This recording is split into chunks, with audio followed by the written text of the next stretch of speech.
आज हम आपको बताएंगे एटीए कार्नेट, एटीए कार्नेट और एफबीई के बारे में। एटीए कार्नेट और एफबीई के बारे में। एटीए कार्नेट क्या होता है, एफबीई क्या होता है, ठीक है। इसमें सबसे पहला है एटीए कार्नेट। एटीए कार्नेट, ठीक है। कहता है एटीए कार्नेट क्या होता है। तो एटीए सबसे पहले हम इसका फुल फॉर्म जानेंगे। तो ATA stands for admission, admission temporary admission.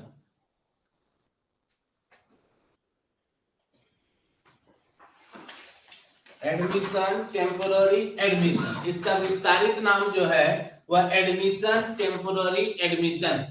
इसकी कस्टम अधिसूचना संख्या 157/90 जो कि 28/3/1990 से प्रभाव में आया। इसका पूरा नाम एडमिशन टेम्पोररी एडमिशन है। इसकी कस्टम नोटिफिकेशन संख्या, कस्टम्स नोटिफिकेशन संख्या, कस्टम्स नोटिफिकेशन संख्या 157/90 जो 28/3/1990 से प्रभाव में आया, ठीक है। यह भारत सहित, इंडिया सहित 78 कंट्री के साथ किया गया एक समझौता। यह क्या है, भारत सहित 78 कंट्री के साथ किया गया एक समझौता है। इसका पूरा नाम एडमिशन टेम्पोररी एडमिशन है। इसकी कस्टम अधिसूचना संख्या 157/90 जो कि कस्टम नोटिफिकेशन है जो 28/3/1990 से प्रभाव में आया। भारत सहित 78 कंट्रियों के बीच किया गया यह एक समझौता है। कहता है यह एक प्रकार का इंटरनेशनल डॉक्यूमेंट होता है। क्या होता है, यह एक प्रकार का इंटरनेशनल डॉक्यूमेंट्स होता है। कहता है कोई भी ट्रेवलर, क्या कहता है, कोई भी ट्रेवलर भारत में यदि आता है, कोई भी ट्रेवलर भारत में यदि आता है तो उसको बिना कस्टम्स की फॉर्मेलिटी को इंगेज किए हुए, उसमें कोई भी कस्टम्स की फॉर्मेलिटी इंगेज नहीं होता है, वह अपने साथ सामान ला सकता है और उस पर होल कस्टम ड्यूटी, उस पर whole customs duty including additional duty, including additional duty जो लगने वाली होती है, जो लिवेबल होती है, उससे एग्जम्प्ट दे दिया जाता है, उससे छूट दे दी जाती है। मतलब जो भी आयात के समय उस पर एप्लीकेबल मेरिट ड्यूटी होगा, इंक्लूडिंग एडिशनल ड्यूटी होगा। एटीए कार्नेट के केस में आने वाले ट्रेवलर को या एटीए कार्नेट वह जो लेके आएगा उसके तहत आयात किए गए जाने वाले सामान पर पूरी कस्टम ड्यूटी नील कर दी जाएगी, ठीक है। अब इसके अंतर्गत आने वाले सामान क्या क्या है।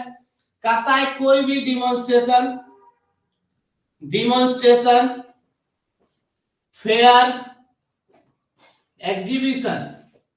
कहता है कोई भी डिमॉन्स्ट्रेशन, फेयर, एग्जीबिशन इत्यादि के लिए जो सामान आयात किए जाते हैं वह एटीए कार्नेट के थ्रू आयात किए जा सकते हैं।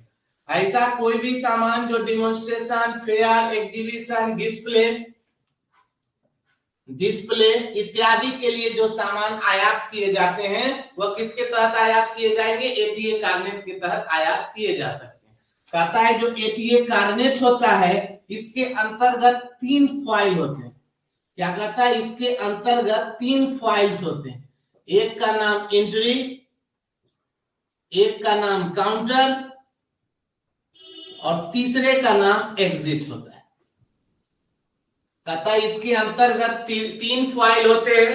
एक का नाम एंट्री, दूसरे का नाम काउंटर और तीसरे का नाम एग्जिट होता है, ठीक है। एटीए कार्नेट के अंतर्गत कितने फाइल होते हैं, 3 फाइल होते हैं। कहता है इसके लिए जो इंपोर्टर एक्सपोर्टर कोड होता है उसका कोड का नंबर होता है 96। इसके तहत जो आयात किए जाने वाले कोड का इंटर परमानेंट आईसी कोड का प्रयोग किया जाता है वह क्या होता है, 96 होता है। अब कहता है इसके तहत, अब कहता है इसके तहत यह जारी होने की तिथि से, इशू होने की तिथि से 1 साल तक के लिए वैलिड होता है। यह कितने साल के लिए वैलिड होता है? 1 साल तक के लिए वैलिड होता है। कहता है जो एटीए कार्नेट होता है वह जारी होने की तिथि से 1 साल तक के लिए वैलिड होता है। ठीक है। कहता है इसके तहत आयात किए गए सामान पर बॉन्ड और बैंक गारंटी की रिक्वायरमेंट नहीं होती। इसके तहत आयात किए जाने वाले सामान पर बॉन्ड और बैंक गारंटी की जरूरत नहीं होती। इसके तहत आयात किए गए सामान पर आईटीपीओ का परमिशन लेना अनिवार्य होता है। इसका पूरा नाम इंटरनेशनल ट्रेड प्रमोशनल ऑर्गेनाइजेशन। इसका पूरा नाम इंटरनेशनल ट्रेड प्रमोशनल ऑर्गेनाइजेशन। कहता है